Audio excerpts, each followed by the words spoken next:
It sounds like a few political systems active in our own world right now, I ain't gonna lie. A little scared to call out the crazy. Goddamn, hitting a little too close to home. Yo, what? Did we get nuked? Like, does that mean Japan as we know? Because I assume it was a Japan setting, right?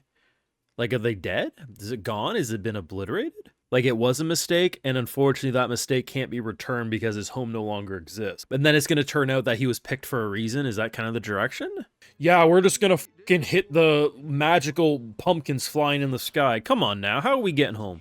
Oh, thank you. Thank you, Mr. Douchebag. I appreciate the shit-stained lodge. We're gonna get diddled by Casper the Friendly Ghost tonight, aren't we? Let's hope he's into that. Otherwise, it's gonna be a bad night. What did I say? Holy shit, bro. Are these about to be Best Boys, actually? Hold up. Let Casper and friends. Let them cook for a minute. Hold up. So this man's got, like, a very big boner for justice. Which, isn't he based around the Queen of Hearts, which that's her entire persona? Now, I don't want this to come across as egotistical, because it's not the point, but I think it's important for me to highlight this fact before I say this. I believe I was probably one of the fairest and most open-minded voices who discussed this show when it first dropped, having no experience of the game, or apparently there's like a manga version of this as well. I walked in saying, hey, Disney Isekai, let's give it a go. Walk in with an open brain. I like a lot of old Disney stuff, but yeah, there's also Disney stuff I don't like. Oh, there's not a girl on screen? I'm not just writing it off as yaoi. To be honest, I would have loved it if it was. Here's looking at you, Summer Hikaru died. I love a good yaoi if it's well written, so it doesn't distract me, but I didn't just immediately label it as such because there's only boys. I was like, oh, it's an all-boys school, it's fine. And then when I was told it's no romance, I believed it. I didn't make random-ass jokes for the sake of it. So I think I had a pretty fair, open-minded first impression, and I liked it. But even I feel like I got this show wrong. So let's just like accept the fact that if I went in with an open mind and I feel like I'm coming out of this show having judged it too harshly, oh boy, there's a lot of people who owe this show an apology. And what I mean, well, there's a lot of people who I think checked out the first episode who said, oh, it's actually really well produced, some fun action. Still, a lot of yaoi comments made for some reason. I don't know why, but it is what it is. But I feel like a lot of people dumbed this show down, and I think even myself to a degree, we didn't really appreciate how this really is just an isekai world that's magic. Remove any thoughts we have about Disney properties, and, you know, remove the, where's the women, blah, blah, blah. No, and just accept the fact that this is a magic school system. It's no different than any other fantasy isekai shows we normally watch. But already by 2 episodes, because we know this is a short season, right? And I did get it wrong. Apparently it's going to be like 5 seasons if they get to all of it, or 8 seasons. I forget. It's something like that. I think it's like 8, actually. I don't know.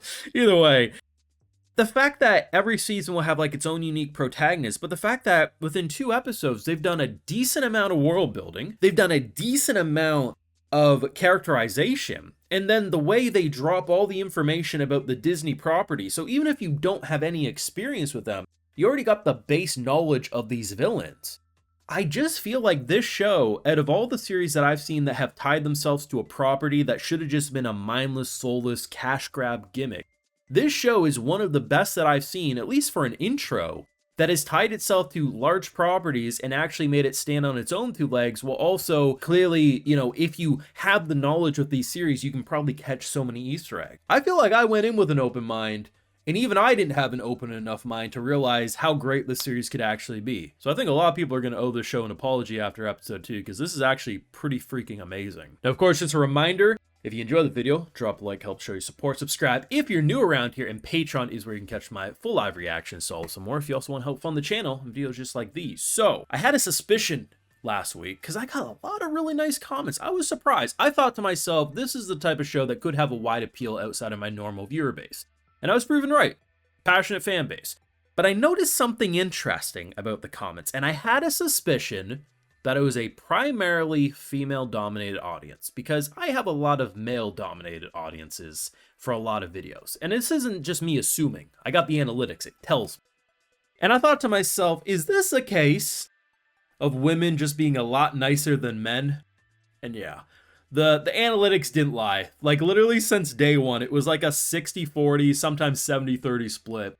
All I gotta say is thank you. I deal with a lot of really, monkey brain level communities, and not all of them are bad, but boy golly, I had one singular comment in that entire video that I had to ban, and they were just being really rude for no reason. I was like, I can already tell they're just not going to be pleasant. Everyone else was just normal. I thank you. I appreciate a fan base that's just happy, that are like, hey, we thought you were just going to be some shitty guy who, you know, hates on stuff that's different. I appreciate it. I like everything. Like, there's some stuff I don't like. I'm not a huge fan of sports, but I'll still try a sports series. I'll go with an open mind. Just a very pleasant community so far. So don't disappoint me, please, because for love of God, if I hype you guys up, because I've done that before. I've hyped up a fandom, and then they immediately turn toxic on me. But episode 2, significant improvement on episode 1. I feel like the humor's already better, which granted, there wasn't a lot of humor in episode 1, but I felt like they still had a little element of like the angry angst and all that type of stuff. But the idea that, like, the fact that I can make jokes, and as I'm making the jokes, they come true. Like, I'm thinking, you're throwing us in Casper the Friendly Ghost house. He gonna touch us, and they immediately touch us. Now, granted, did I make it a little more perverted than it needed to be? Sure, but that's just how I am. Shoot me. But the fact that he, like, immediately was like, I'm in your home, bro. I just don't want to bother you. Amazing. It's funny though, because like my theories are just going wild. As soon as they say that his home doesn't exist anymore, I'm like, did Japan get nuked? Like, what do you mean our home doesn't exist? I think it's probably a case that legitimately they have no connection to into like Japan. So they have no idea where he comes from. So in doing so, trying to find his home, it doesn't exist from their points of view. But they say that the horse-drawn carriage doesn't bring people without magic. So it must have chose him for a reason, or he's just one unlucky SOB. Either way, as far as they know, there's no way to send him back home. Either his world truly doesn't exist anymore, which I guess the horses saved him, or it's just so disconnected from their magical reality, which is seemingly a reality tied with all these fictional stories that maybe for his world, you know, like this would just be a story, but for theirs is actually reality. I don't know. Either way, horrible situation. Oh, we forced you in here? You're gonna have to pay for your own school supplies and foods. But we'll give you a place to stay. Here's this rundown shack. Holy hell, he got the short end of the stick. Though I do like that he's got a little friendship brewing. Unfortunately, a school he doesn't attend ended up expelling him. Thanks, I guess. I am wondering, though, if the end part of the episode where you hear this like menacing cackling is like gonna be a misdirect and it's actually gonna be a really nice person. I don't know. My one thing is I will not catch references that well. I've seen most of the show, like most of the movies that like the different villains are based off of, except for Little Mermaid. I've never seen that one for some reason. Am I mistaken, or is this particular shot I'm showing you, is that Snow White's house? Because it looks an awful lot like it. That's all I'm saying. And I don't care if that's a spoiler. You can confirm for me. Is that Snow White's house? Because that's what it looked like to me. And if not, what is it? Because that's the one that got my mind racing. Either way, love this episode. If you watched my tier list that I did yesterday of I ranked all the anime I've seen so far, I only had one episode. I put it in the good category. I thought that was fair. If this is the type of episode, when I do month 2 for my tier list, it's going to be bare minimum great. That's all I'm saying. Thoughts down below. Drop a like though to help show your support. Subscribe if you're new around your Patreon. Yes, full live reactions. And hey, if you are my patron, I also like to give you a video shout out. All right, so today we got Win Quao, Gonzago, SLF Needs More Love, James Villers, John Veltri, Yoon, SK411, Marcus Nilsson, and we also have Malcho Daly. So I appreciate the support, everyone. Please take care. You'll have a good one.